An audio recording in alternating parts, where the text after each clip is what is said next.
13 standing ovations for the Prime Minister in that 60-minute long speech at the US Congress, and that itself speaks volumes of how his speech, how his address has been received.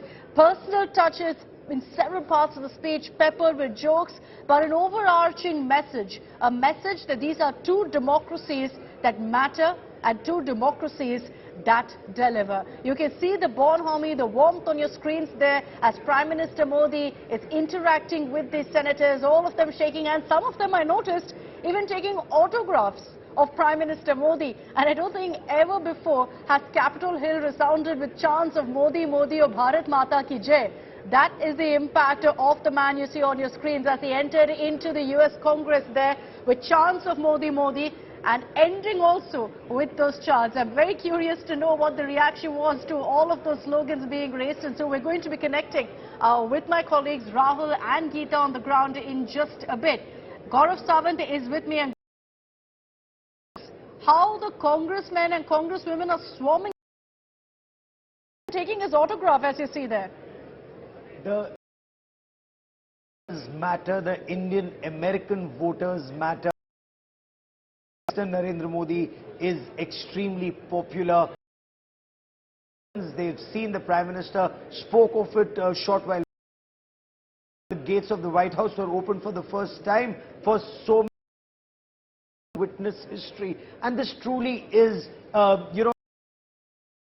relationship being taken to the next level. Akshat, points made by Prime Minister Narendra Modi in this US Congress, especially the aspect you raised, the points that you raised: democracies matter, democracies deliver, and he gave instances of India's story. And isn't it remarkable? He spoke of India's achievements on the world stage here. You know, I must say that when I first heard those chants of Modi, Modi, all the cheering, all of that, I always assumed it was just the Indian American senators there. But look at those images on your screens. Those are American senators, American congressmen and congresswomen who've right now swarmed the Prime Minister, who are taking his autographs, getting a chance, trying to go ahead and shake hands with Prime Minister Modi. And that really tells you about how the relationship has progressed to this level now, that the Prime Minister's speech is followed by him spending considerable amount of time within the hall, interacting, meeting members of the House, signing autographs on those booklets that were distributed with copies of the Prime Minister's speech. So it's quite amazing to really see those images, because it really tells you the weightage that's being given right now to the Indian American story, the weightage that's being given to the Prime Minister's visit right now. To you, Gaurav, what really was the highlight of the Prime Minister's speech? For me, personally, it was all of the jokes, the personal touch that he gave. But what was it for you? So many points that the Prime Minister raised. When he mentions the India story is very, very important, and very important for the world to know. The fact that he spoke that when he was last here in 2016, India was the 10th largest economy, and now we are the 5th largest economy, soon to be the 3rd largest economy. So that's a great achievement. Then the two democracies, their shared values, and what's extremely important, the moment India's aerospace industry grows. Now, when you talk about, the deal with Boeing, when so many, Boeing aircraft are being bought by India, and those are passenger aircraft, or when the GE 414 engines of General Electric, if they are made in India, there are jobs that are created in the United States of America. So this is, this is mutually beneficial friendship and relationship. That's something that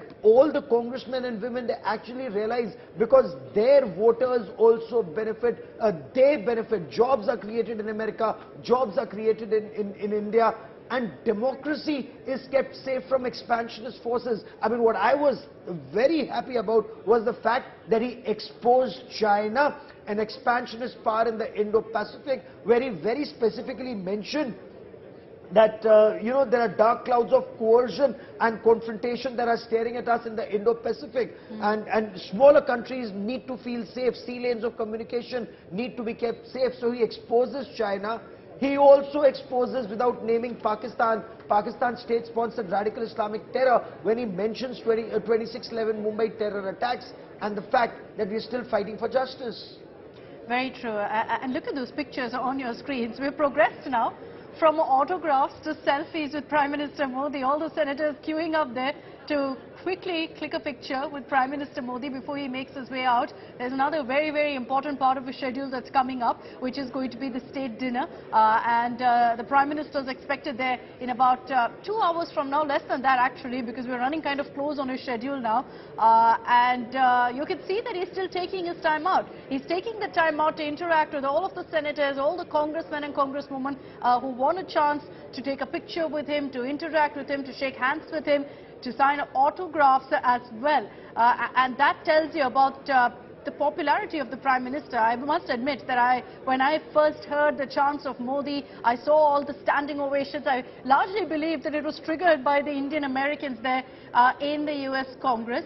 But clearly, it's also all of the American senators who are out there crowding around the Prime Minister. Geeta Mohan, a foreign affairs editor, is with us. Geeta, you were there when Prime Minister Modi was speaking. What's the mood been like around? Because I'm sure never before has the Capitol Hall building ever heard the chants of Modi, Modi.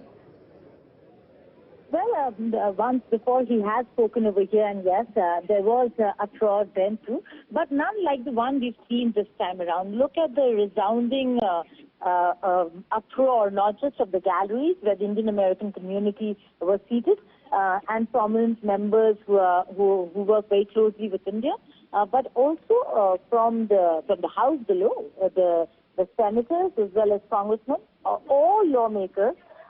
They're getting up to give him a standing ovation. I was counting myself, I could be wrong, but according to me, from the moment he started speaking, it was 12 times.